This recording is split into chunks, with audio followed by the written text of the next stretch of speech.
Robert Griffin III, Gordon saying this, quote, "He's the reason why I committed to Baylor in 2009. That's one of my best friends. It's not a mistake that my locker is next to his. He looks out for me as part of my support staff I've been mentioning. Guys I know I can lean on. I know he's a big brother in that regard."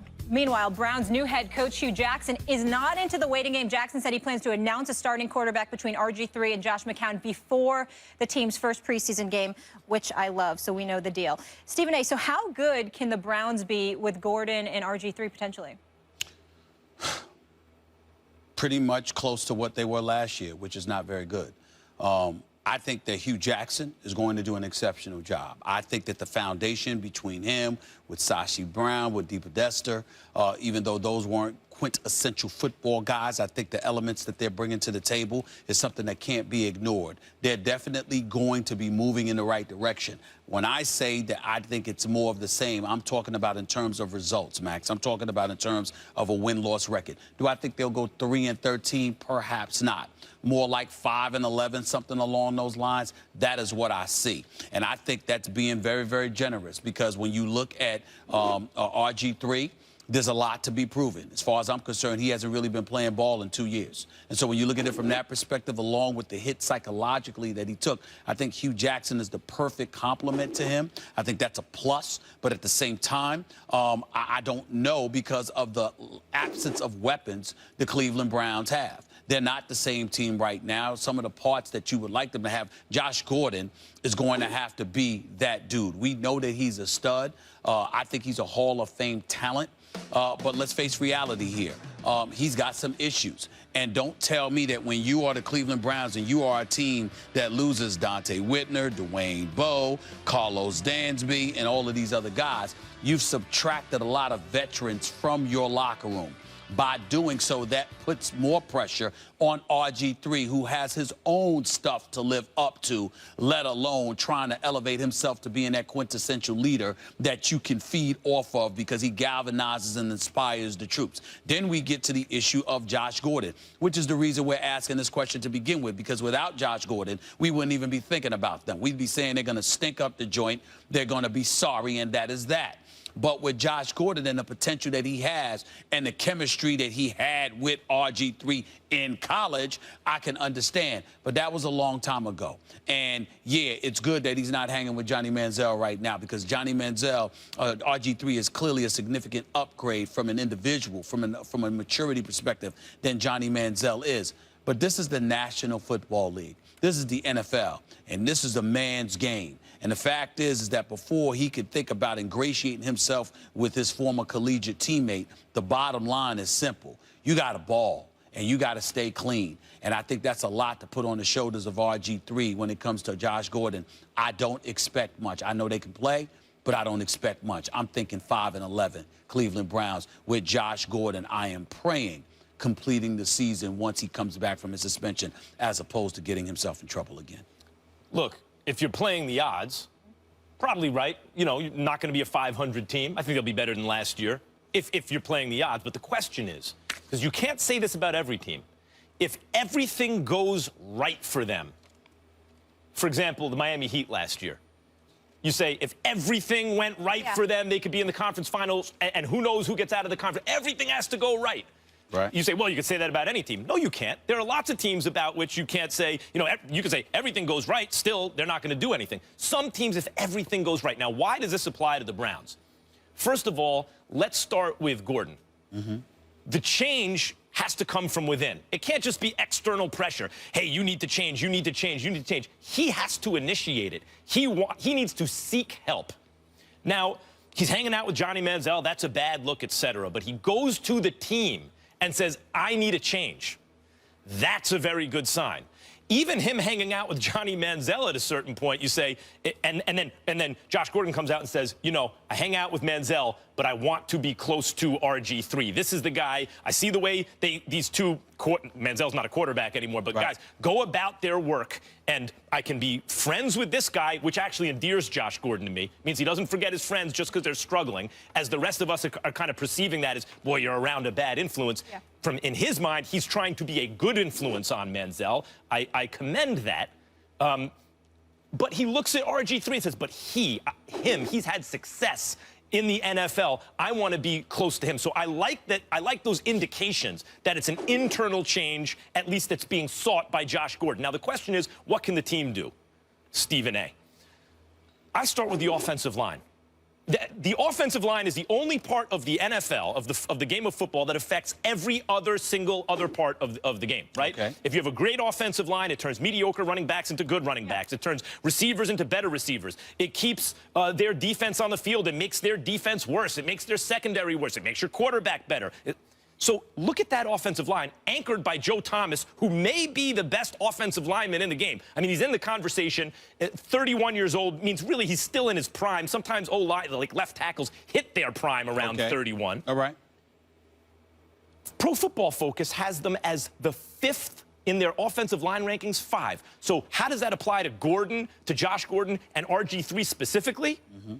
Well, what can RG3 still do? Stretch vertical passing, stretch vertical yards. Same thing with Josh Gordon. I called Casey Joyner, the football scientist, this morning. Casey, am I crazy or can they do something? He said, Max, I think if they stay healthy, they have a chance to be a top 5 stretch vertical quarterback receiver combination. You put a top 5 stretch vertical quarterback receiver combination on a team with an offensive line that's in the top 5, don't tell me they can't make the playoffs, because they can. Well, you're blowing me away with this, because I'm not even thinking about Josh Gordon when you say something like that. I'm not thinking about him because I'm thinking about his talent, and I know that it's there. Can he get, if he's on a football field, can he get open against other corners in this game? Of course he can. He's Josh Gordon.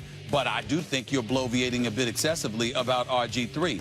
What the hell is this? I mean, you're acting like RG3 is fresh off of a good season, and it's just that the team is suspect. So because of that, along with Josh Gordon, we've got a reason to be suspect about them. We have a reason to be suspect about RG3. Now, I will confess that I do believe he's taken too many hits from the standpoint of a personal level, where people are attacking him like he was a criminal or a drug addict or something. That's not RG3. RG3 is a good dude in terms of that. Being mature enough, know how to conduct himself, doesn't get in any kind of trouble or anything like that. Parents, military, like all that kind of discipline stuff. He's to be commended for all of that. But RG3, the quarterback, remember, he was a running quarterback when he came into the league and was phenomenal as a rookie, scaring the daylights out of you as a Giants fan, no question. But then after that, he goes into Mike Shanahan's office. He determines that he wants to be a pocket passer. He doesn't want to go out there and use his mobility, his legs, his athleticism to make things happen. And he was a bit suspect. Now, we didn't like the extreme measures that Jay Gruden,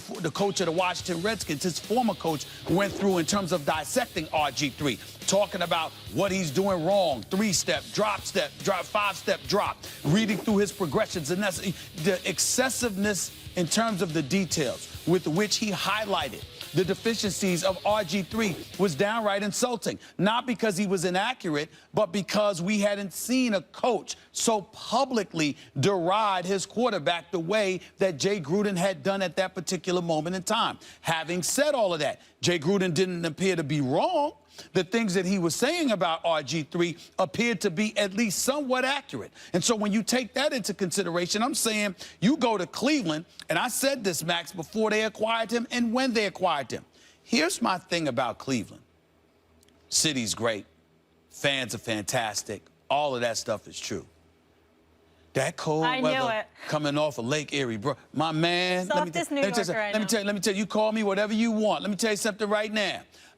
I still have a hard time talking to LeBron.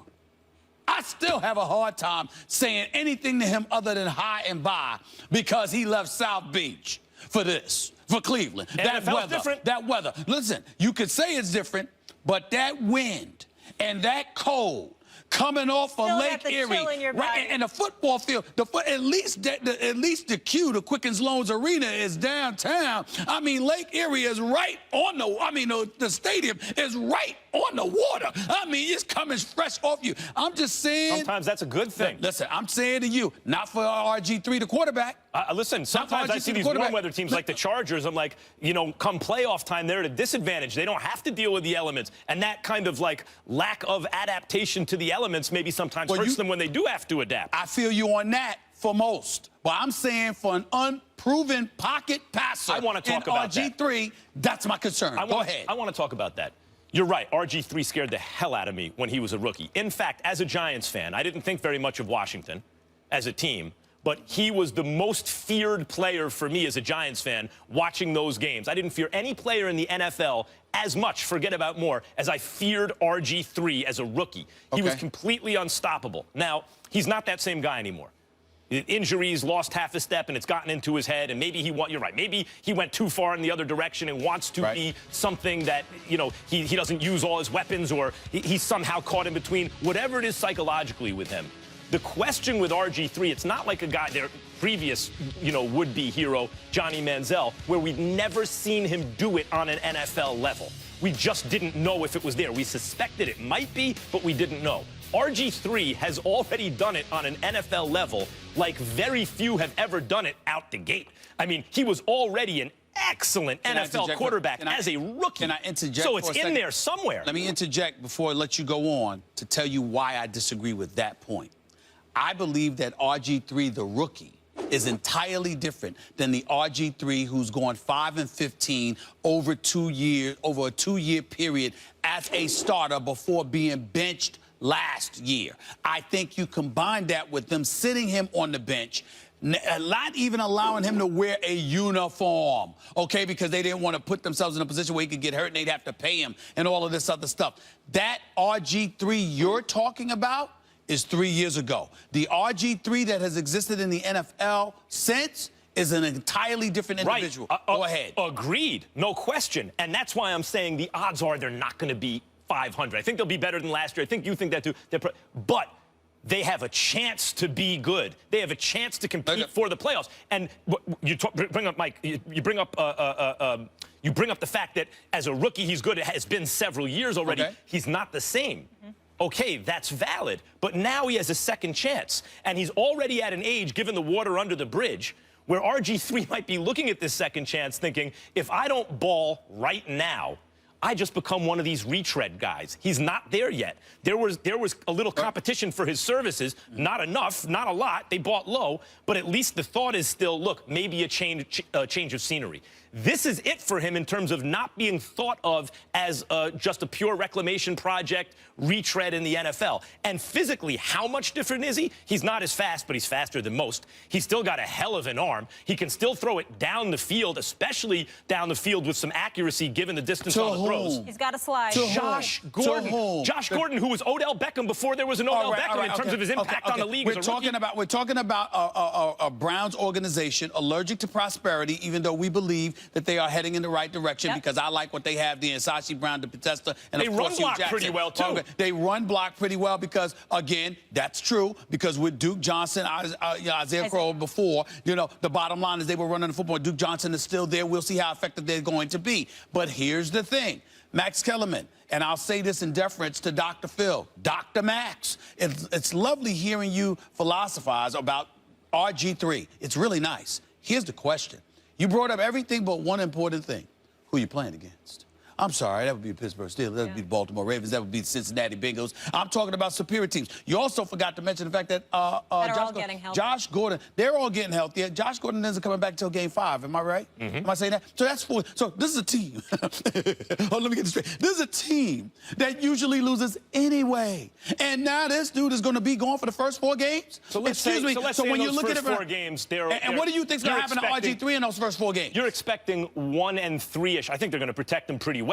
If he wants to stay in the pocket, I think they're going to protect him pretty well. And by the way, if the protection breaks down, there are few better at getting away from pass rushers if he decides to run. They may not. The major thing is him staying healthy. Actually, RG3 is not elusive. He's fast. He's fast. He's fast in the open field, but he's not elusive. He's not Michael Vick elusive. However, that offensive line, like Manziel, who a couple of years ago, like, rushed for, he was the 3rd leading rusher on the team. He's more elusive than RG3. But a lot slower. Okay, but he's more elusive in terms of in the pocket. So what I'm saying to you is RG3 may not find himself getting sacked because the offensive line may protect him enough where he could get the ball loose, but it's not going to stop him from getting hit. And what about his durability? That is a huge question mark. So you got his durability, you got his pocket passing ability, you got the fact that he's reluctant to use his athleticism to be more mobile. Then you've got personnel issues. You also haven't mentioned the line. Defense, which ain't that good. How about that? Yeah, the defense ain't that good. You're talking about what is most likely to happen. I'm talking about the fact that there is tremendous upside here. For the reasons you mentioned, you're right.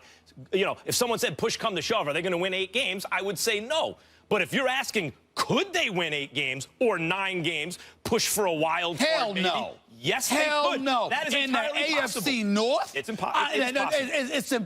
I'm going to use the word impossible. There is no way. I put myself Don't on there. sleep on a team with a good coach, an excellent offensive line, and a vertical stretch passing threat. Listen. The third point that you made is what I find highly questionable. Do I believe Hugh Jackson's a good coach? You're damn right I do. Didn't stop Oakland from going 8-8, and they were better than the Cleveland Browns team he has right now. That offensive line, obviously, it's good, but I recall a team with an elite offensive line in the Dallas Cowboys. How did they do last year? Don't get me started. Philadelphia Eagles had a decent offensive line. How did they do last year? Top 5, maybe. Let me tell you, I'm just saying, there are plenty of teams with good offensive line, but what happened to them? So don't give me that. Oh, and then a vertical passing game. You're acting like it's a given. No, it's I'm not saying there's a chance. There's a chance they could make a splash. Oh, stop it. There was a chance. There was a chance the Heat could have gotten North. out of the Eastern Conference last year. Everything had to go right, but there was a chance. Can't say that about everyone. Man, there's a chance my head. I didn't know this was highly questionable. There's a chance my headline will grow about 3 inches forward. I doubt it. It's going to happen. Happened to LeBron. It happened to you. It happened to LeBron. There's a chance. There's a chance. Okay. They're trending in the right direction, that we know. AFC North, very, very tough division, though. AJ, nothing but a number, according to Drew Brees. He says he can play very well into his 40s. Do these two kind gentlemen agree, though? That is the question when First Take returns. Just getting started. We stay in the NFL. Drew Brees looking for a contract extension, but it appears his age might be the holdup in negotiations. The 37-year-old quarterback insisted that without question, he can keep playing at a high level into his 40s. I don't see any reason why I can't play at the highest level for the next 5 years minimum. Quote, listen, I'm not naive, and I'm not looking 5 years from now. I'm really looking at each and every year and understanding I got to prove it. But I feel like with my training regimen and with the people I have around me and the things that we're doing to put myself in the best position to succeed, I don't see any reason why I can't do this beyond 5 years from now. Oh, Max. What do you think of Drew Brees' comments? Well, I see a reason why you can't do it 5 years from now. But before I address that, I want to talk about what we talked about yesterday, because a similar topic came up with Tom Brady. And I prefaced, now I'm going to preface it with this. I love when Patriots fans suffer. I love it. I'm a Giants fan. The 2 greatest moments of my life, other than the birth of my children, were Eli doing it to them once and then doing it to them again the exact same way. Oh, I feel like Cartman from South Park. I'd like to lick the tears off their faces like Scott Pennerman. Oh, I hate you Patriots fans. However, I prefaced what I was going to say yesterday by saying that Tom Brady's the greatest quarterback of all time. Again, Patriots fans, listen to me carefully. Greatest quarterback of all time. Not one of them. I take him number 1. But then I went on to say that he's about to fall off a cliff given his age. He's 39 years old. It's going to be Roadrunner, meet, off the cliff. And then I used the phrase bum, which I meant to be, I was being glib because I was juxtaposing the idea to the fact that he was, I consider him the greatest of all time. So I'm watching the convention, and people blowing me up on Twitter. They didn't like the word bum. They didn't like it. I don't blame them. I'm watching the convention last night, and there are these ads talking about, you know, our children are watching, because there's someone who's doing a lot of name-calling. And then on Twitter, some of the people are just cursing me out, but others said, hey, why are you resorting to name-calling? You're trolling. Yeah. That is not my, well, that's not my conscious intention. Maybe on some level I was trolling. But that's not what I want to do because it obscures the point I'm making. And the point I'm making is that no quarterback who ever lived has played well past 41 years old.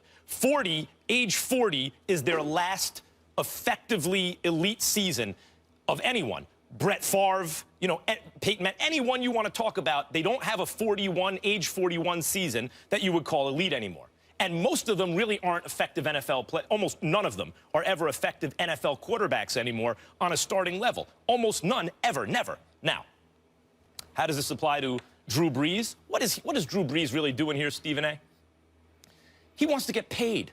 And the way you get paid in the NFL is the guaranteed money. And the way they give you the guaranteed money is they prorate it over years to avoid huge cap hits. So for him to get paid, he has to say, I can play till I'm 45. Now, maybe he really believes that, but the truth is the odds are zero that Drew Brees will be a good quarterback when he's 45 years old. The odds are zero he'll be in the NFL. It's never happened before at the quarterback position in the modern era. It's not going to start with Drew Brees. I love Drew Brees like everyone else. He's among my favorite players ever, but it's simply never going to happen. Now, let's say for some reason Tom Brady or Drew Brees become the first player ever where it happens for them. It's like LeBron when he was down 3-1, Stephen A. He gets enormous credit now because he did the impossible, because no one ever did what he did. Muhammad Ali against George Foreman, the Rumble in the Jungle, winning the title back, 5-1 underdog. Well, I always knew Ali was going to do it. Well, if you knew he was going to do it, then maybe he didn't just pull off the miracle, right? The fact is he did the impossible. That's why we love him and remember him now. If Tom Brady or Drew Brees play for another, till they're 41, 42, still as elite quarterbacks, they will have done something that's never been done before, and the amazing nature of the accomplishment is directly proportional to the impossibility of the odds of it happening. There is no way Drew Brees can play till his mid-40s. It's never going to happen. Me. Max Kellerman, first things first, you're a highly intelligent individual. So much so that I barely understood what the hell you were saying half the time right there. So let me be very, very clear, because you were talking way over my head in certain respects, and that is very, very difficult to do. Having said all of that, let me say this. Drew Brees has passed for over 4,600 yards in the last 6 years straight. 2 of those times he's passed for over 5,000 yards. Drew Brees is the best offensive player on the New Orleans Saints. He is a future Hall of Famer. He is one of the great, great quarterbacks of all time.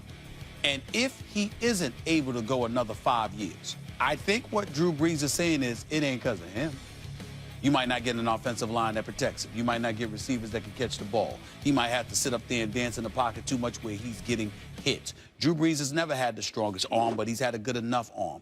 Most of his damage is made prior to the snap because of his ability to read defenses, read coverages, make the necessary adjustments, audibles, etc.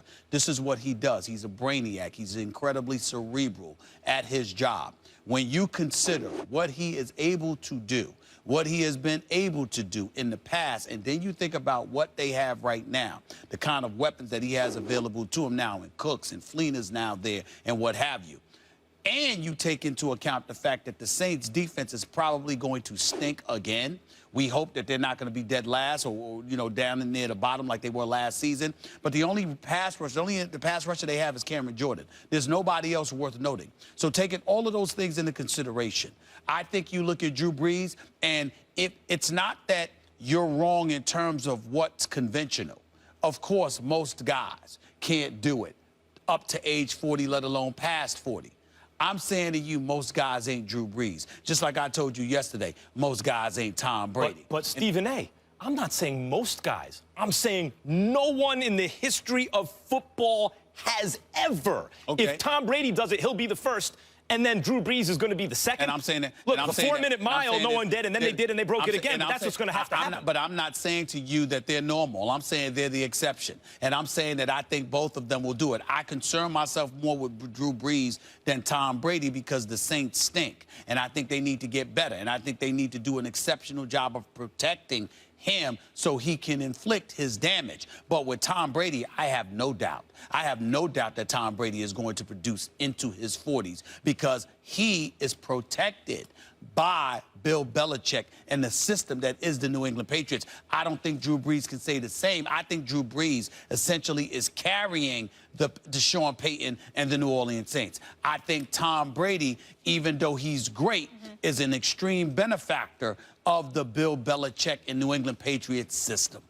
Tom Brady's father said before the start of the 15 season, it's going to end badly for Tom.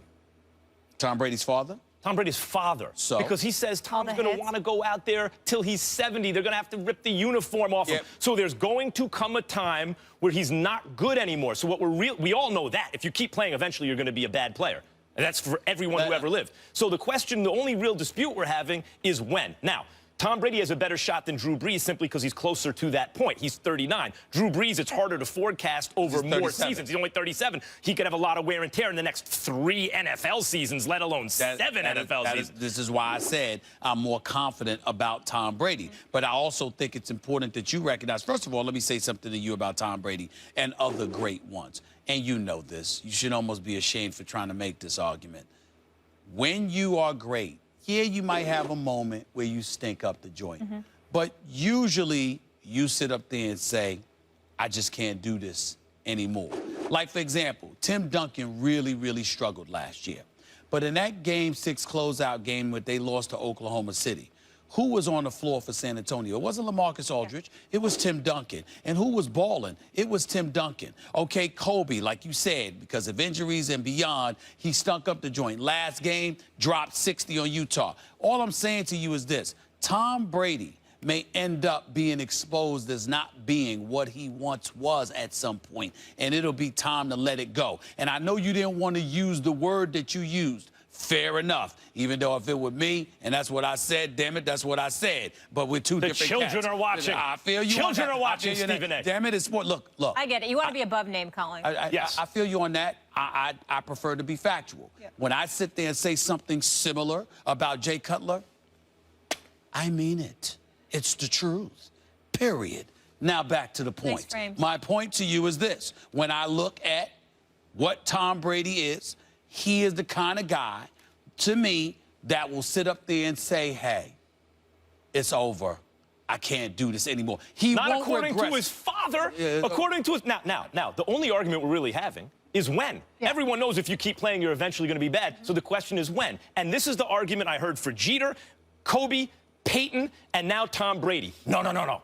I know the history of humanity says one thing, but this guy's special. As though no one who is special has ever existed before. Now, for Patriots fans who are like, oh, I thought you said he's the greatest ever. Maybe he'll be the one to do it. Yeah, that's a good argument. He keeps himself in shape. We know more about nutrition. He's on a great team. He has 2 tight ends now. He doesn't have to throw it all the way down the field forever, et cetera, et cetera. Yeah, that's a good argument. If someone could do it, maybe it will be Brady. But the odds are long. Yeah. And if you don't think the odds are long, then you won't give him exceptional credit when he does it. Because he's probably not going to. The conversation isn't about whether the odds are long or not. The conversation is about whether or not you think he could do it. No. I accept it. I respect the fact that that it's long, but I believe he can do it. And the reason I say fall off a cliff is because that imagery to me is what happens. The great ones, like Brady, like Peyton, like Kobe, like Jeter, like Willie Mays, they seem to be sailing along at such a high level. Hank Aaron even hit very close to the end of his career, had a 40-home run season, one of his best hitting seasons. They see and they make contemporaries feel like, oh my God, they're as good as they've ever been. They can keep doing this and then comes the cliff. Shh. That's what I'm saying about Brady. That's my whole point is watching him play, you think he can keep going forever, and I'm here to tell you, not only is that not going to happen, but the end is almost here. I appreciate your veracity. I appreciate your honesty and the whole bit. You have no factual evidence to back that up. The whole history of humanity. History, but if anybody can defy the odds, it's Tom Brady. The way this man takes care of the But what are they doing? They'd be defying the odds, right? But they'd be defying the odds. Yes. Okay. But if it could, who said that? But if it could ever happen, it would be somebody like this guy.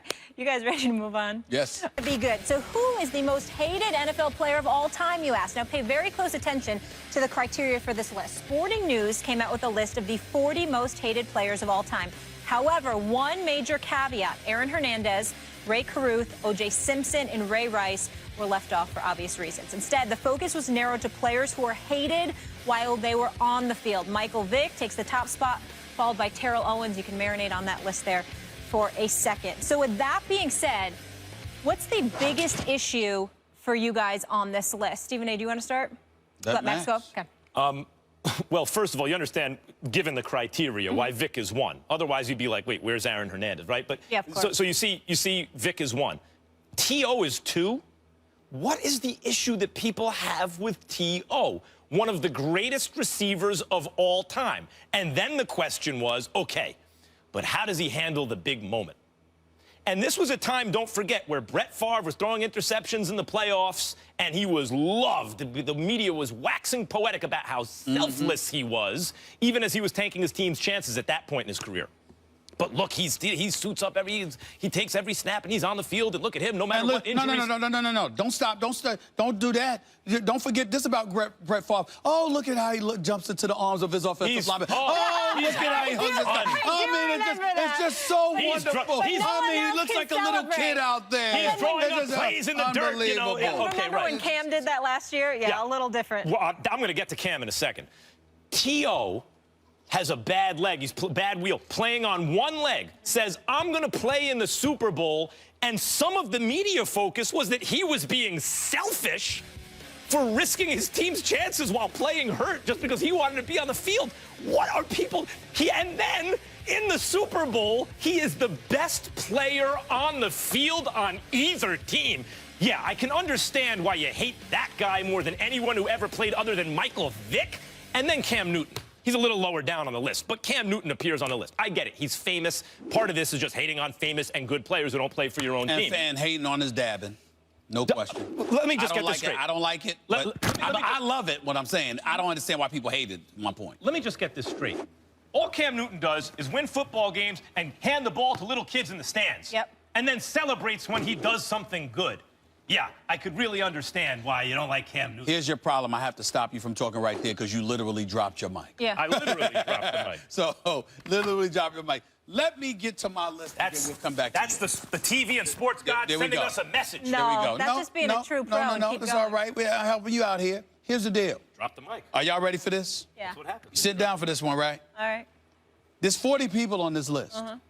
You know what my biggest problem with this list is? Tim Tebow at 21. Are you ready for this? I believe he should be higher. I believe he should be higher. Now, by hate, I don't mean the person. Tim Tebow is a wonderful dude. Tim Tebow is a good guy. Tim Tebow is the guy, like they said, you know, you'd want him dating your daughter or whatever. All this other stuff that they've said about him. I'm strictly talking football. If there were a person that should be despised, it's Tim Tebow. Because as a football player, if you are an NFL guy, the fact that this guy got the shine that he got for the years that he received it is as nauseating as it gets. Think about what people have to go through to get to the NFL. Think about the sacrifices that they have to make, the trials and tribulations that they have to go through, the commitment to excellence that they have to put forth. And they get to the NFL level, and everybody knows they got stud potential. But this dude, who never could throw, and I mean never could throw. And I want to hear about the touchdown pass of the Pittsburgh Steelers. You understand what I'm saying? That my man Skip used to throw at me. I want to make me want to throw something at him. Because let me tell you something right now. A dead clock is right twice a day. Anybody can get something done right once or twice. I can't believe you're going to do this to me. But in the end, Tim Tebow is the guy. To me, I think the number 21 is low. I think that when you think about a football player that you may not like, and when you think about the shine that he received, how unworthy he was of it. Don't do this to me. That's why. Don't do this to me. Yeah. All right, I'm going to walk into it. I got no, you're giving me no option. Kyle Orton was a low-average quarterback at the time. They couldn't buy a win. Tim Tebow starts, and they win 7 games, make the playoffs. He's 7-3 lifetime. 7-4. 7-4. 7-4. And won a playoff game. And won a playoff game, and never got another opportunity in the league. I'm sorry. Whatever you think of Kyle Orton now in retrospect, at the time at least, the perception was he's not an average quarterback, but he's like low average. He's not terrible. And they couldn't buy a win. And it's now, look, Tebow's mechanics and all those things, mechanics are a means to an end. It's significant if you can't get the job done. But if you can get in the huddle, and whether by inspiration or perspiration or your arm or your legs or luck, if you can help your team or lead your team to victory when they weren't winning right up until the point you came into the, you took control, and then they won almost twice as much as they lost and won a playoff game, and you never get another opportunity. I understand why some people think he got media attention out of proportion to his accomplishments or his abilities. But actually just doing that is what I just mentioned, what he accomplished, is much more than most ever do. How could you have him the most hated? He had a cup of coffee in the NFL. He's all we talked about. That was a good cup of coffee, though. Got the milk and sugar just right. Let me explain. You took me here. It's your fault. No, you it's did. Your fault. No, it's your fault. It's your fault. You actually started it. Stop it. Let me tell you something, Molly and Max. What he did. Okay? You saw when that. Do you realize that Tim Tebow won a football game completing 2 passes? Do you realize that? 2 passes. He won a football game? Yeah, he won a football game. Oh, Time out. What's the operative word there? Time out. I recall there being special teams on a football team. I recall there being a defense. I recall for a minimum of 3 quarters, this dude was god-awful. I recall him, over the course of a season, completing 46.5% of his passes. If people complete 60% of their passes, we consider it subpar. He's at 46%. He could run the football. With him, the Denver Broncos had the #1 rushing attack, okay, with the read option and all of this other stuff. But the bottom line is this. He couldn't throw. So from a talent perspective, let me talk to you. You ever heard the name Denard Robinson out of Michigan? Yes, of course. He had some skills. Shoelace. Did he ever get given the chance that Tim Tebow was given? He was given one chance. In fact, he wasn't given enough. He's given one Let me chance. tell you something. What I'm saying to you is this. Tebow got sabotaged in New York. The whole Rex, I'm not blaming him for the Rex Ryan situation at all. And obviously he had to leave Denver because they got Peyton Manning. Do we have to talk about this topic on this show still? No, I don't like it either. But here's the point. When you talk about being on the hated list, the reason why I say his name should be elevated is because he debunked the theory and the notion and the fact that you had to bust your tail and be a actual talent in order to be on the NFL level. Nothing can take away from what he could achieved in college. But as a pro, if I'm a dude out there busting my tail to get to the NFL level and I got these skills and I'm seeing this dude get all of this shine, I'm going to resent that. Look, Stephen A., if we took a little puppy and put him on the desk right now, doesn't do anything, doesn't know anything about sports. We took a parrot or a monkey, whatever it is, and put it on the desk, and the ratings went up.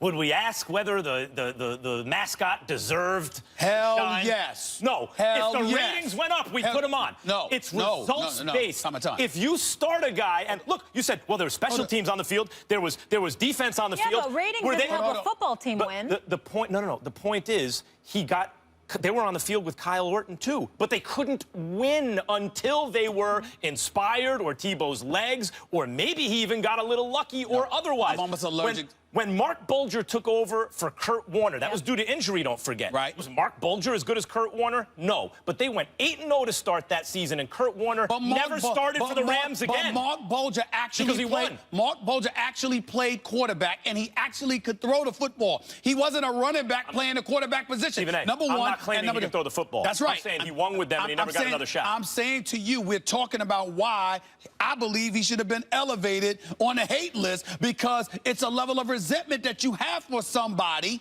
that can't play a position but is receiving all the shine for it. And last point is this. Speak for yourself. You can speak for her, you can speak for yourself. I don't give a damn what the ratings are.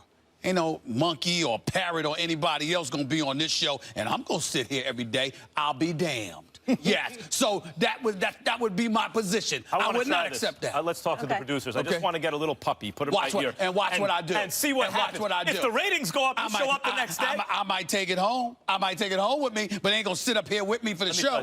Promise you that. Even if it's correlation, correlation, that's all I'm trying to say. I know correlation does not equal causality. I get that. And essentially the argument about Tim Tebow is, now there was a correlation with him winning, going 7-4, making the playoffs for a team that couldn't win without him, and winning a playoff game, but it's not causal, and all the talent evaluators in the NFL saw the same thing, and he never got another shot. My point is, if anything, he was denied opportunity in the sense that, show me another player who takes over for a losing team, goes 7-4, wins a playoff game, who never gets another shot. Tim Tebow is you know what, he personifies what a lot of people believe is a problem with America. That guy being celebrated for his marginal talent having self. See, I wanted to sit here and talk about how Cam is getting hated on. I know, we didn't get to the rest of the list. And you turned it. Oh, I think you missed talking about Tim Tebow. I think that's what it must be. I think this is a deep psychological Oh, my issue. Lord. Yeah. You turned this into a Tim Tebow discussion. He was on the list. He was on the list at number 21. We'll do Cam I Newton think he should have another been day. high. We'll You do don't have Cam to Newton the other There's day. no excuse to hate Cam. Listen, There's no excuse well, to yeah, hate you Cam. got one excuse. Jump on the ball, Cam. Otherwise, like, loose ball, jump on the ball. Don't jump away from it. Otherwise, he's, other than LeBron, the greatest athlete on earth, maybe the best football player in the world, gives the ball to kids in the stands. I don't know why there's hate for Cam. I agree with that. There's no argument there. We will leave it there, gentlemen. We'll go to boxing next, shall we? Coming up, Roy Jones This is Jr. boxing. He is getting ready to fight at age 47. Good idea. We get into it after the break. 47 years young, Roy Jones Jr. is getting back in the ring to fight journeyman Rockin' Rodney Moore. The bout is August 13th. It's in Pensacola, Florida. Now, this fight will headline the Island Fights 38 card. This is an ongoing series that combines boxing matches and MMA bouts on the same show. Jones is 63-9 with 46 KOs. Stephen A., 47. Should Roy fight? No, he should not. Max covers the sport of boxing. He works with Roy Jones. I've known Roy Jones for years because obviously he was pretty close with Allen Iverson. And, you know, Roy and I have gotten to know each other. And, you know, I consider him a friend. I think he's a beautiful person. I got a lot of love for him. And I say everything that I'm about to say. It's nothing new. It's something I've told Roy Jones to his face. It's something I said to him on the phone. It's something I said to friends and confidants of his.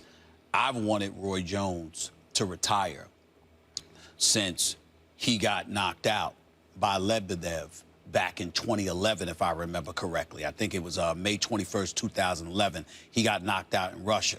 Went to Russia again and got knocked out last year, December 12th.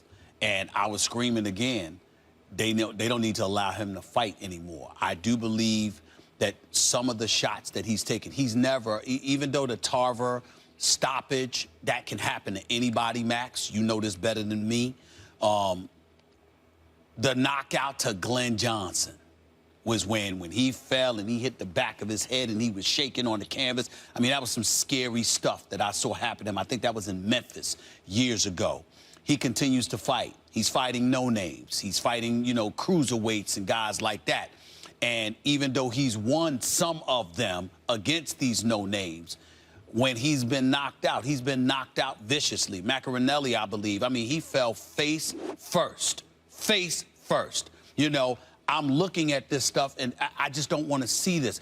You know, Roy Jones was spectacular. Roy Jones was great, and Max will elaborate more extensively on it than I ever could when he highlights, you know, the greatness of Roy Jones, how he was #1 in the world pound for pound, what he meant to the sport of boxing over a 9-year period. He was absolutely spectacular. But I think you'll agree with me, Max, when I say this. His fundamentals were never great. His star status, who he was. And if I'm not going to front here, because as much as I know my boxing, watching you and watching who I consider to be the greatest voice in the history of boxing outside of Howard Cosell, which is Jim Lampley. I mean, I listen to you guys. It's not just what I see. It's not just what I know. It's not just what I watch. Okay? It's also listening to you call these fights. I am telling you, I am scared for Roy Jones Jr. I'm not playing. I think Roy Jones is a good man.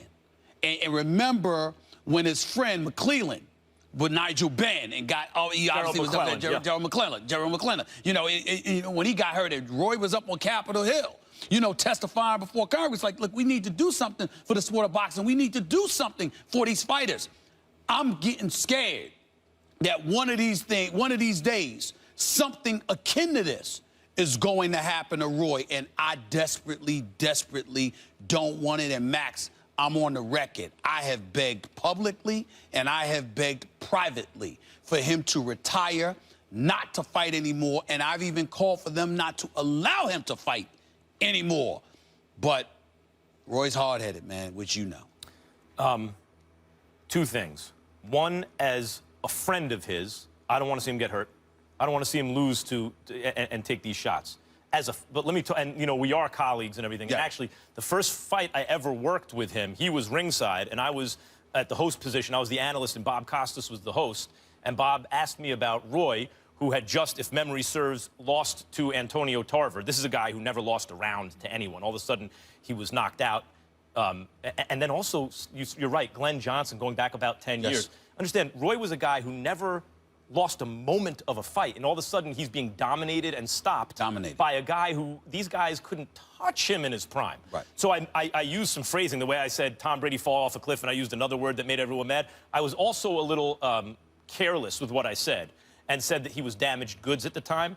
And Roy was hot, boy. Roy saw me, and I was like, what's up? He's always been very good to me in the press and everything, giving me interviews and stuff, and he wanted to, like, hit me. I was like, what's up? He's like, he was just hot, right?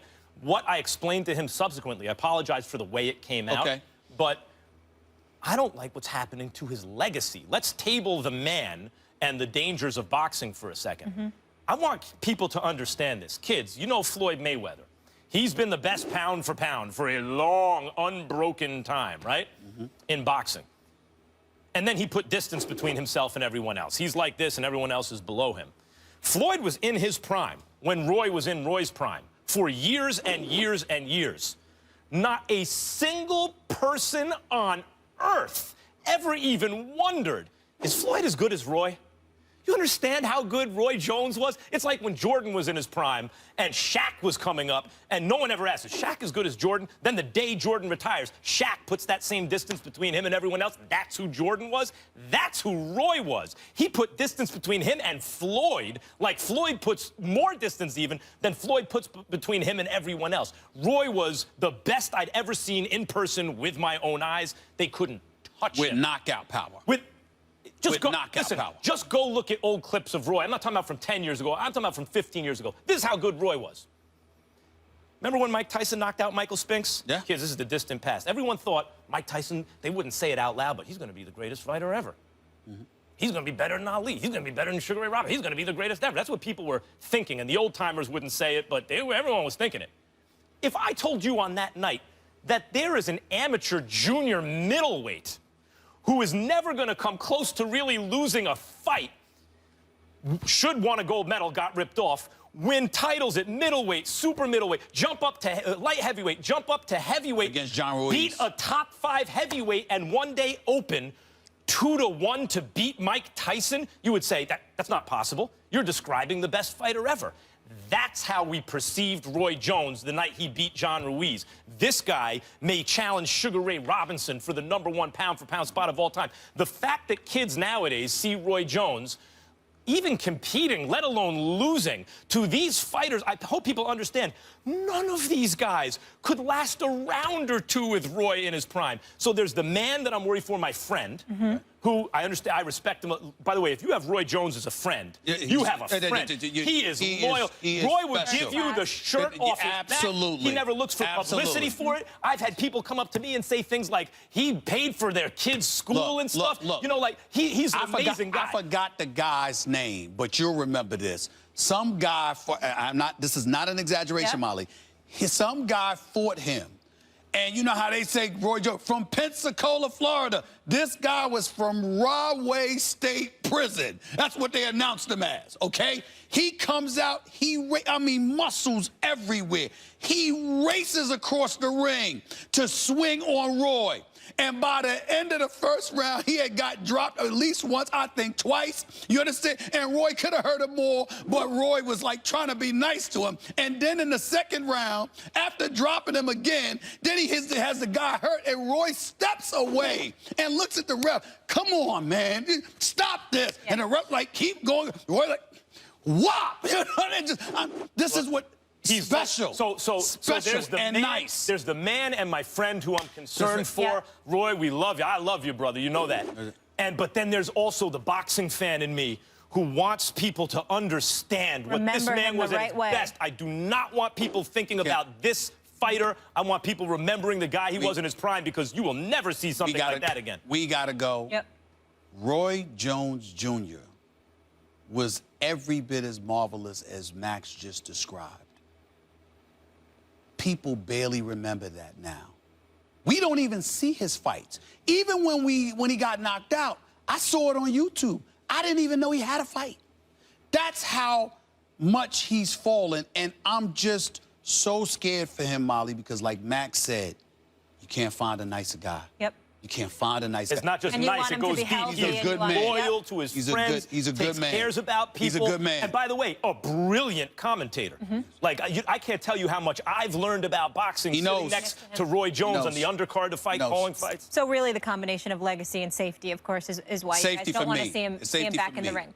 When we come back to the NFL, the Eagles, why can't they seem to keep Chip Kelly's name out of their mouths even though he's moved on? Is it time for the Philly players to just be quiet? We'll explain, we'll react when we come back. Several Eagles players have spoken out about Chip Kelly during his 3 years in Philadelphia. Well, now you can add veteran Jason Peters to the list of critics. Take a listen. I just think it was more scheme. Man, it's the National Football League, and if the running back is to the left and you running the zone read, I mean, where do you think the ball going? To the right. So it just, they caught up to us. We just needed to change a little bit up, especially with Sam back there. They know he's not going to run it, so it kind of, put our hands behind our back. When the guys know, and they professionals too, and they know what the play is, it's tough. Last year, the last couple years, there wasn't a lot of vets, and any vet that stood up and had something to say, we got rid of him. But Doug was a player here, and he understands, veteran players, and he understands the game, so I think it's better. Stephen A., break this down for me. You know Philly very well. Chip's gone. Do they need to stop talking about him? They do need to stop talking about him. Jason Peters is not wrong with anything that he said. He's completely accurate. Obviously, I took a lot of heat because of the reports that I was going, that I reported on the story, just to refresh your memory, Max, in case you didn't hear, because you weren't here at the time, obviously. It all started because I was in Philadelphia, writing for the Philadelphia Inquirer for 17 years, and I still have a home down near that area. And I was at my barber shop on Spring Garden and 15th Street.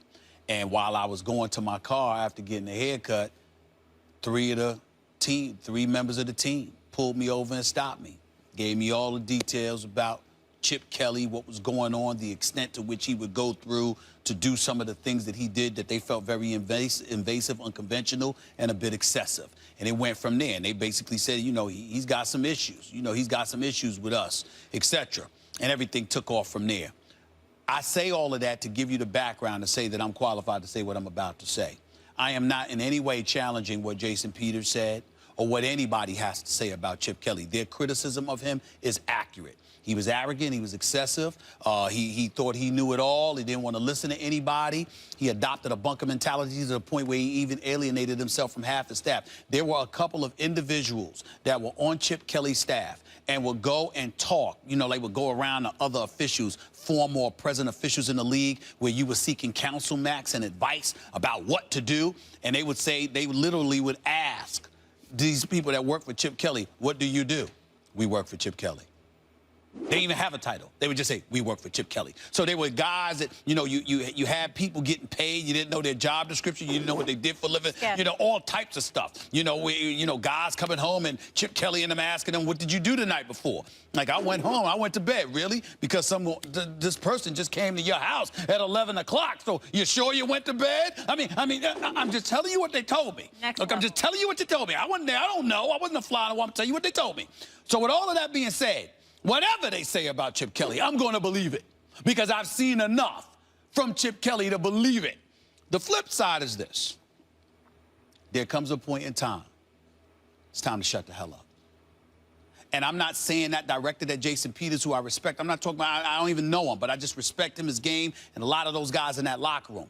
All I mean by saying it that way is to say this. You have a season coming up. Chip Kelly is no longer your coach. Doug Peterson's your coach now. You got to take into consideration the fact that the Giants have gotten better, the Redskins have gotten better, at least in a lot of people's eyes, and obviously the Dallas Cowboys are going to have Romo and Des Bryant back. In all probability, they're going to be better. So when you take that into consideration, you're not going to have the excuse of Chip Kelly to lean on to justify your dereliction of duty, your ineptitude, your lack of production. You're not pulling that off. You have to adopt the mentality. Chip Kelly is the past. This is the present. We're moving forward, and that is that. Because the more you talk, and I understand that reporters are probably going in their face and inundating them with questions, you got to be like, yo, I ain't here to talk about Chip Kelly no more, because if we lose, I can't blame him now because he ain't here. Because you're elevating the level of expectations. I feel like the players are starting to come across, when I hear comments like that, emanating from their locker room, it gives the impression we lost last year because of Chip Kelly, not us. We didn't have anything to do with it. And I'm saying, are you sure about that? Because I know that Chip Kelly could have done a better job. Your defense was ranked 30th. You had no conventional offense whatsoever. High speed didn't give any consideration to your defense. But still in all, you were on the field. Are you sure you had nothing to do with it? I'm not. Let's see. That's all I'm saying. Well, first of all, I agree with that point. Because what you find in life as you mature is that you're responsible for everything that happens to you. And to young people, that sounds weird. You're like, well, sometimes you have bad luck. How are you responsible for it? Responsible doesn't mean you caused it. It means, I said everything that happens to you, it's happening to you. If you don't take responsibility for it, who will? You know? So if that's happening to them, as soon as you start to hear players pointing the finger, and that's why particularly in a military game like football, which is a militaristic sport, people get very suspicious when they start seeing finger pointing. It's not, if you have a bunch of people who don't want to take personal responsibility, that's going to be an issue. Chip Kelly's problem was this, and this is like, it's cliche, the college coach, maybe innovative in college and everything, is dealing with, you can call them young men, because they're not quite adults yet in college, right? Now, you can be authoritarian with those guys. You can tell them what to do, what time to go to sleep. You have really much more control over those kids than you do over professionals and adults. The question, of course, was, will he maintain that attitude in the pros? Yeah. And the answer was yes, he did. It was the classic case, it seems, of a guy who would not change his ways and treated professional adults as though they were kids in college. And it fostered resentment. And you know when I know it the most, like, even the Bradford thing, you're like, that's weird. Yeah. Read options, like, I don't get, with Sam Bradford, how's that gonna work? He can't move. Okay, you know what? If you really look at Chip Kelly's offense, a lot of short passes he uses instead of the running game, right? And then you take, or rather, excuse me, running instead of the short passing game. So you don't take the same kind of risks through the air and you pick up kind of similar yards. And then when he does throw the ball, it's down the field, which Sam Bradford is good at. You want to give him the benefit of that doubt. And you're still like, but Sam Bradford doesn't seem like the right quarterback. The tip to me was when they let go of 2 veteran offensive linemen right before the season. Because if anything, especially given his ideas, you would think you need continuity on the offensive line. And they let it go. And at that point, you say, how much of this is ego, as though, as long as I have a system, the pieces don't even matter. And that further marginalizes the players in terms of the way they feel a part of the team. Not only does this guy want to control everything, but he thinks that we're just purely chess pieces and we don't have, like, varying degrees of ability. So there's a lot of resentment there. I don't think that means Chip Kelly can never be a good coach. This is his first stop. Bill Belichick wasn't very good at his first stop as a head coach either. I think if he is humbled by it to a degree and learns from it, he can still be a good coach. But that wasn't the case. Well, let's say this, first of all. Can Chip Kelly be a good coach? Sure. I got a problem. While I'm on the record saying that the Eagles just need to move forward, affectionately embrace the concept of shutting the hell up, understanding that indeed, if you talk, you elevate the level of expectations aimed in your direction because you're giving the impression that last year's 7-9 season was on Chip Kelly and not on you, and they shouldn't do that. Let's not completely gloss over who Chip Kelly is. He was at Oregon. He came to the NFL and tried to make them the Philadelphia Ducks or the Oregon Eagles, whichever way you want to call it, with the whole Oregon crew that he brought on the team, okay? He had no concept whatsoever about defense, time of possession. The gap between that and the offense in terms of time of possession was as wide as the Pacific Ocean. He sat up there and sacrificed defense, sacrificed bodies, sacrificed coaches, didn't give a damn about the city he represented. All of these things are true. And then found himself going to San Francisco, where you got a dude by the name of Trent Baalke, okay, who ran the only dude that kept them relevant in the last decade and a half. Jim Harbaugh out of town because of ego, but they're together now, and I wish them nothing but the best, by the way. So you got all of that going on. Let's be clear. No one ever questioned Chip Kelly's football knowledge. What we've questioned about Chip Kelly is where your mind is, what do you really, really care about, and how do you go about the business of ingratiating yourself with people that ultimately you will need to produce for you. The man stunk at his job, got fired, and then somehow, some way, inside of 3 weeks, this man had a new contract paying him $6 million per. Only in America, damn it. Let me steal a line from Don King. Only in America can this happen. Boy, how the hell does he end up with an NFL? I'm not talking about a job because I know he could go back to college. But an NFL job less than a month after you got fired, after the job you did in Philadelphia? Why do you think he got the job? Why do I think he got the Yes. job? Well, let's just say that some folks have a beautiful, beautiful way of making the kind of connections, dare I say, most of us don't have the luxury of making. You're saying he got the connections and the complexion? Yeah. By the How way, about that? kids, We you go with think, that. you think he had a We go pretty with good? that. You I'll think go with that. you think he had a pretty good column to read in Philadelphia? I'm certainly not saying that that's the case with everyone, but it's certainly the case with Chip Kelly. By the way, real quick, Right. I agree that you can't, but you can't just ask players to know this for themselves. You have to have a moratorium. You have to instruct your players, stop answering questions about Chip Kelly. That's the only way to get that And that's the bottom line. Even if the criticism is valid, let's move on now because it's just going to start to make them look weak with you guys Stephen on A. that. column out of Philly. Yeah, he brought it. You lucky I wasn't there writing the column at that time last year. He's Up next, a lucky man. we have a very special guest. He knows a thing or two about playing ball. Actor John David Washington is here. You don't want to miss it. Stay tuned for that next. Looking Y'all are smooth. killing my boys. I'm going to feel it every day.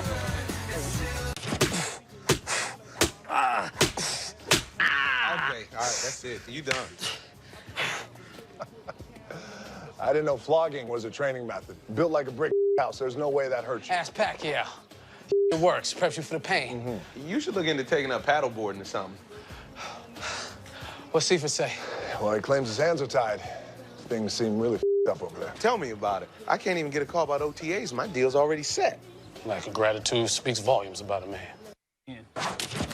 So listen to this story. Our next guest was named after John David Crow, the great St. Louis running back. His father, I did my homework, Denzel Washington, had a premonition because his son went on to become Morehouse College's all-time leading rusher in 2006. He was signed to the St. Louis Rams as a free agent. And now, it's such a cool story.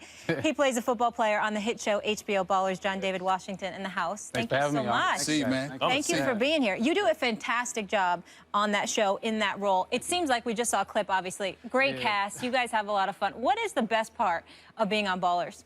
Besides the camaraderie of the cast and crew and the city, you know, they've ingratiated us in filming, you know, and it's really one of the main characters, I believe, the city of Miami itself.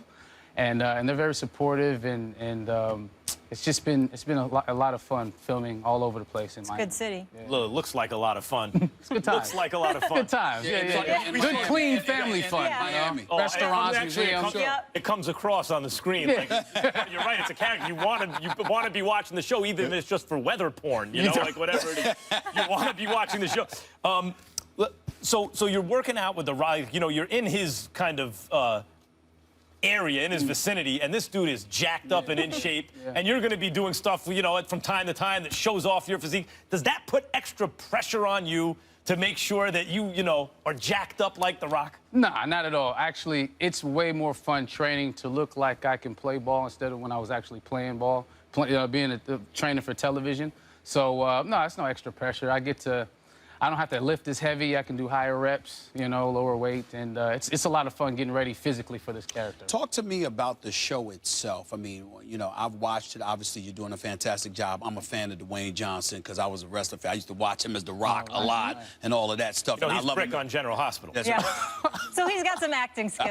He can relate. Oh, look at you. No, You got your SAG card? Yes, I do. All right, Yes, I do, actually. All right. Us actors got to stick together. Thespians. Well, check it out. Looking at Ballers, I want you to talk to me about the show itself and because I think every show, particularly a show like that in this day and age, is trying to send a message through the various stories that it tells. Ultimately, what is the theme of this show, and what do you think makes the show so successful thus far? I think, especially my approach to this Ricky character, is a chance to show human beings you know, go through real things. I mean, they do super ordinary things on Sunday, Monday nights, you know, playing ball, but they're regular people, you know, and they feel and they hurt and they have to make certain decisions that affect their family and loved ones on a daily basis. So just to kind of get a snapshot of that and see the, you know, the different and various, you know, situations that these players are put in when they come into big money. I mean, their life changes automatically, like instantaneously, right at the draft and after the draft. Life changes. And so those kinds of responsibilities that are getting put on these young men that don't really have, they're really getting a crash course in learning on the fly with millions, it's a lot of pressure. Who's telling these stories more? You, The Rock, others? Because obviously y'all have the kind of background where y'all can speak to those kind of things. What about others on the staff? Wait, so you mean? I'm just talking about, I know the producers obviously have a role, they have a very big role in formulating the storylines. Right. But how much input do y'all have with Well, I believe that's the teamwork part of this production. I mean, the producers to the writers, and they give it to the actors. And the actors bring certain qualities and realness and authenticity to every character. And that's why chemistry is such a big deal. I mean, you guys have it here, you know, and once you start flowing together with the words that are coming off of the page, you make it your own, you know, in the team concept. So I believe Dwayne it's really close to his art because he's transitioned beautifully from a athlete, you know, to actor, to another occupation. And so it's this role for him in particular is very close. Gotcha. You know, it's close to home. And a lot of times that's harder to play, too. I'm sure you get this all the time because Denzel Washington's son, you can act. I mean, you are a talented actor. Yes, you are. I thought that before I knew you were. I think Michelle Beal or Marcellus Wiley said, "Oh yeah, that's Denzel Washington's son." Oh yeah, okay, I get it. But you can act. All-time leading rusher at Morehouse. You even get to play out the fantasy of playing in the NFL through ballers. I'm sure it has. But has anything bad ever happened to you?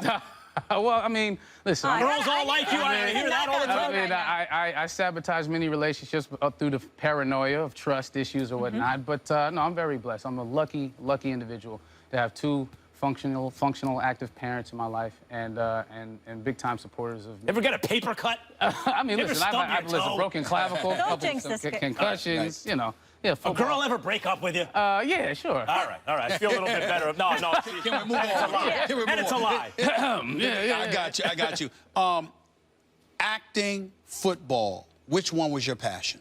Well, I guess both, really. Acting, I wanted to do my entire life. I saw my father do Othello, Shakespeare in the Park, when I was 5, and I fell in love with the language. And I was reluctant. My reluctance stemmed from my relationship, you know, and nepotism in the business. And so I used my rebellious crusade, I used football for that because it gave me my sense of identity, my identity card. And I earned my own scholarship. You know, I paid for my way through school. And I got the respect from teammates, from coaches, on my own merit, through hard work and results on the football field. And those kinds of lessons I learned, especially in the business, the business of the NFL. Curtis Martin told me the hardest part about the NFL isn't playing, it's everything else. And I didn't understand that at first. He told me when I was still in school. And I realized later when I got there, all the distractions and what you have to deal with. Again, that's what our show really hits home with, especially with my character. All the distractions surrounding, it's almost like your sanctuary. When you get to the field or get to the facility, it's like, now I can just do what I've been doing since I was 5 years old. What do you say when you look at today's NFL players? Some of the issues, fair or not, that just an abundance of them find themselves getting into. I mean, whether it's you, whether it's Dwayne Johnson or anybody else, what do you say to guys that are blessed enough to be in the NFL today about what they need to do to avoid some of those pitfalls, whether it's through the show or just talking here right now? What do you say to them? Well, I think the word that comes to mind is humility. I think if you can humble yourself and realize all the work that you've done to get to this point, so why would you blow it on a couple of decisions, you know, that can blow everything you've worked for? So to appreciate where you are, I think it takes humility, in my opinion. And that's what the character's dealing with this season. Discernment is another word, you know, really, how do I set myself up after ball? And you know, listen, I bought a flat screen TV with my first NFL paycheck, and I felt like I was stupid, and I'm pretty good with my money. But that's what happens. And when you wanted to be there, I wanted that job since I was 5 years old. I don't know if y'all have dreamt about being on this stage since y'all were 5, but it does something to your psyche. It does something to you emotionally when you get that call. So, you know, emotions run high, and sometimes, you know, and you're young as well. So I'd say be responsible, and to be responsible, you got to be humble and understand where you are, you know, in life, and how many kids look up to you. Because you were that kid once looking up to the Randall Cunninghams of the world and the Emmitt Smiths of the world. Had to get Cunningham in there. Had to, baby. Y'all were killing them earlier, man. Y'all were killing my Eagles, I'm telling you, man. we were killing the Chip Kelly Eagles, yeah, not the Eagles prior to that. You talk about Randall Cunningham. Was that under Buddy Ryan? It's just the laundry. It's just the yeah, same laundry. It's not the same players. Yeah, right. Yeah. Same laundry. Yeah, but it's the culture, man. I'm a diehard, and my father's a Dallas fan, Dallas Cowboys. Oh, God. You're all on the NFC East. Both got it wrong. Giants. How was that? But you were rebellious. Yeah, you see? Cowboys, Yeah, by Eagles, nature. oh, come But on.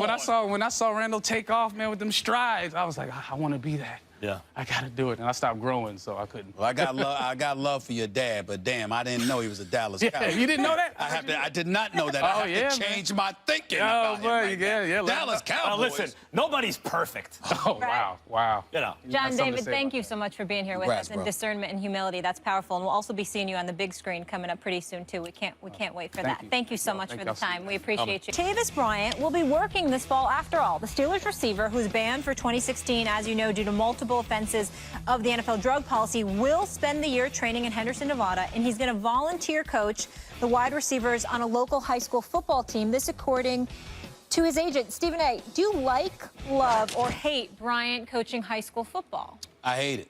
Really? I don't like it at all. Again, I'm a man about second chances. I don't think this guy should be banned from the NFL. I don't think we should hate him or anything like that. Or that's not where I'm going. What I'm saying is that if I am the parent of a kid, while in most situations we think that it's great for you to be exposed to somebody who's going through the trials and tribulations, can speak directly to the pitfalls you need to avoid, et cetera, that's after they've succeeded in overcoming their own ailments, addictions, or whatever the case may be. This dude is in the midst of a 1-year, full season-long suspension for violating the league's drug program. This is in the aftermath of being suspended for 4 games in 2015 for drug violations. This is in the aftermath of going to John Lucas in Houston, trying to get himself rehabilitated. On several occasions, this man has been warned and he has been penalized, and he still has not been able to discipline himself enough to remain in the NFL, and yet you're going to go around kids, what the hell are you going to teach them? How to puff and pass? I don't want to hear that. I don't want to see that. As far as I'm concerned, show me that you have the discipline necessary to do the right things before you're exposed to kids where you're teaching them what? He can definitely teach them the game of football. Martavis Bryant is a big-time quarterback. And I'll even confess. Wide out. I'm sorry, wide out. I apologize. He's big time. He's big time. The number 2, an elite number 2 option. And I will confess that I'm a bit emotional about this because I'm a diehard Steelers fan. Yep. And I believe that if Martavis Bryant were healthy and on the Steelers roster, they would be going to the Super Bowl this year. I think they would be a virtual lock to pull it off, despite their question marks on the defensive side of the ball, because offensively, they're that elite. So I am pretty peeved. I am pretty ticked off that this dude finds himself suspended for the year. And I'll openly confess that that might shade my judgment just a touch, but just a touch.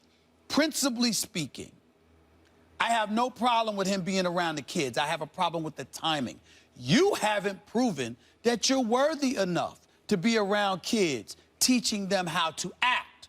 You're not just coaching. You know how kids are. You can go there and counsel them and talk to them about football, but because of your greatness as a talent and your stature as a star in the NFL, they're going to walk off that field and come talk to you and lean on you for guidance, counseling, wisdom, etc., because that's the way it works with aspiring athletes. And what the hell are you going to do then? What are you in position to do then? I don't like this one bit. If this were a year or 2 from now, yes. Right now, while in the throes of this suspension, he has no business around high school kids. I totally disagree. I love this. What else is this guy supposed to do that's more constructive? First of all, he keeps getting suspended, as I keep bringing up, because the NFL has an antiquated drug testing policy. They choose to test for marijuana. They take money from alcohol companies. They advertise beer on TV. It's worse for you than marijuana, according to all the studies. Societal impact I'm talking about, for sure. I find it hypocritical that they test, as apparently I say every day, because this keeps coming up with issues with players. It's hypocritical of them to choose to test for marijuana. I don't want to hear about, well, one's legal, one's illegal.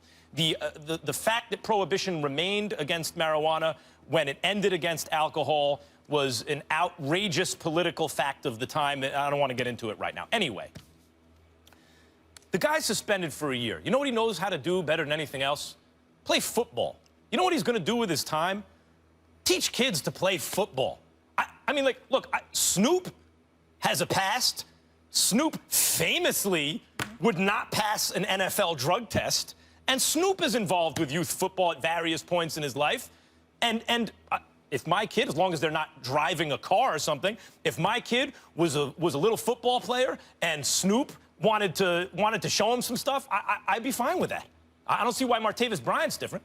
As somebody who knows Snoop, who has spoken to Snoop on many occasions, I promise you that Snoop Dogg, despite what he does, would not condone those players doing it. You think Martavis Bryant would? No. That's not what I'm saying. What I'm saying to you is Snoop would sit there and say to them, as archaic and draconian as these rules are the rules. Don't mess yourself up by getting yourself involved in this situation. What makes you think that Martavis Bryant would be like, hey, don't do what I did? I would assume that would be his position. I absolutely believe he would do it. I'm just saying it would have more cachet coming from somebody like Snoop, because Snoop wasn't stupid enough to get himself suspended and cost himself money.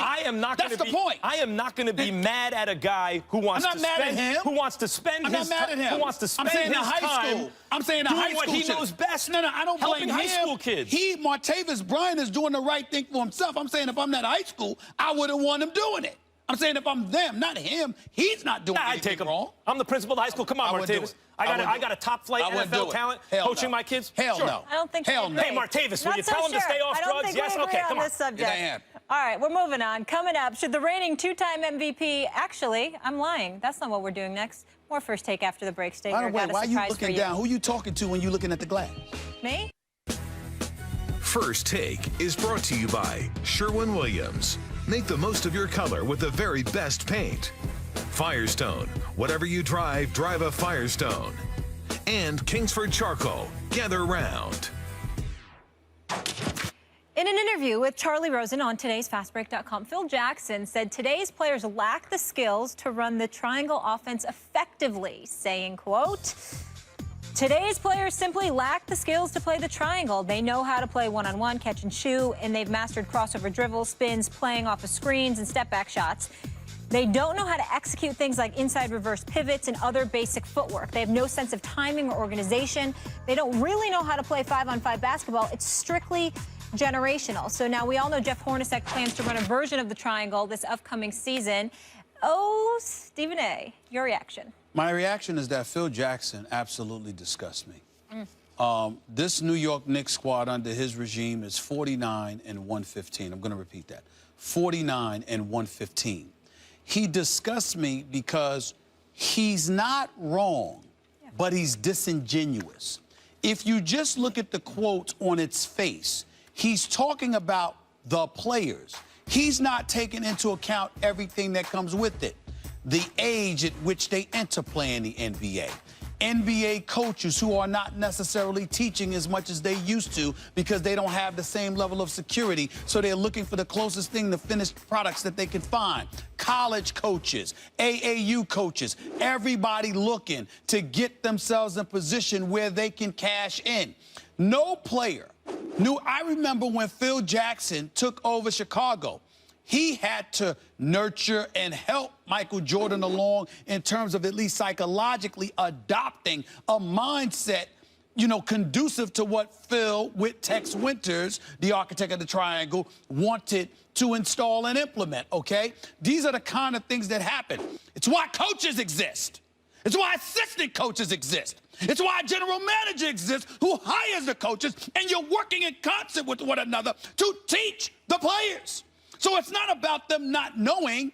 It's about what you are teaching and what you are enforcing and what you are implementing.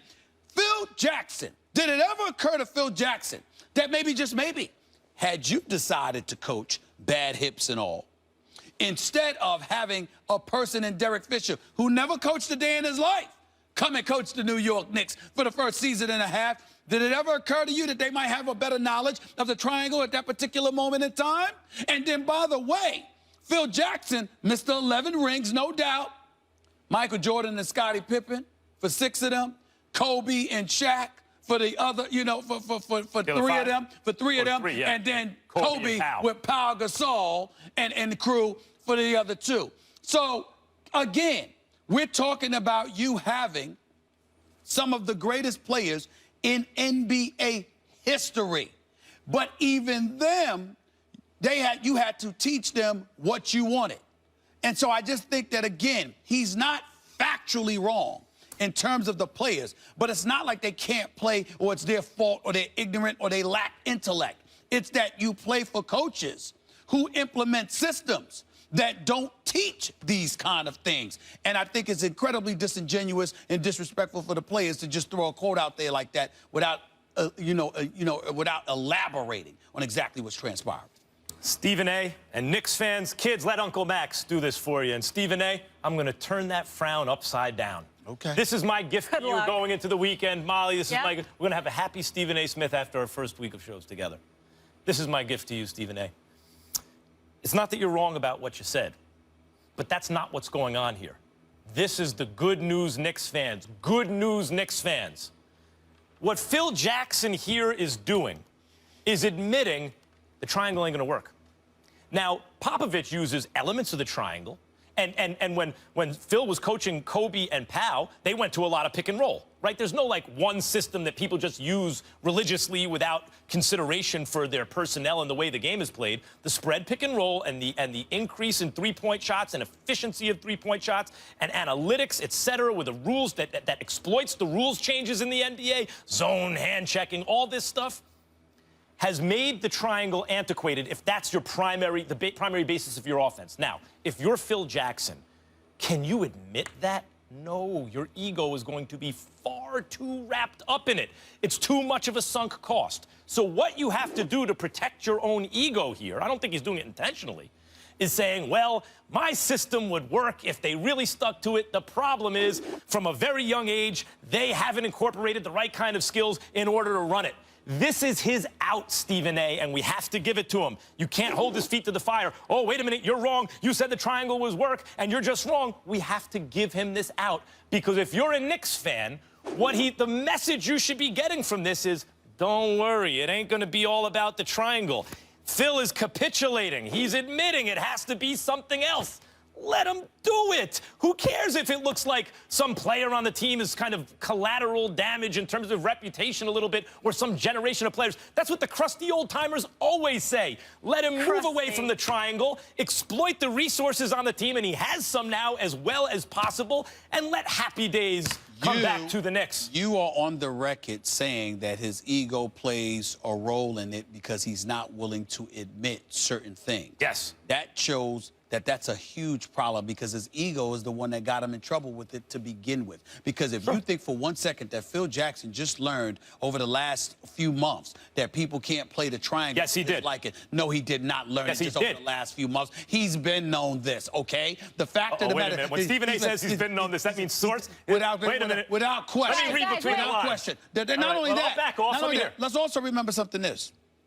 Why Phil is he kept with it if he knew it for so long? Phil Jackson, the executive, could have had Dwayne Wade had he not signed Courtney Lee. Keep that in mind. You didn't have to give Courtney Lee $50 million. Dwayne Wade went there for 47 in Chicago. We need quick context here, though. These comments were made in December, just published today, to clear that up. Okay. I appreciate that. I appreciate that. There we go. There you go. So let me get this all right, so he's known it for about 8 months. That's still good news. So he's known it for about 8 months. You know what makes it worse?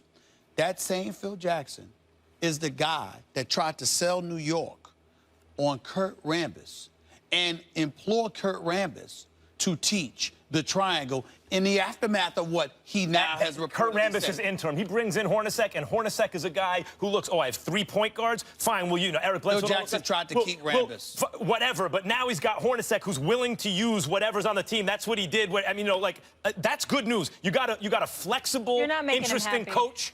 And you got a president who admits that he can't win with a triangle, essentially. The Knicks are going to be better because Derrick Rose and Joakim Noah and Courtney Lee are going to make them better. But the reality is that they're still not going to compete for the championship. What's it going to take to make you smile about the Knicks? First week in the books. Thanks for joining us. Know you left a good situation. It's been fun. Stephen A., always a pleasure.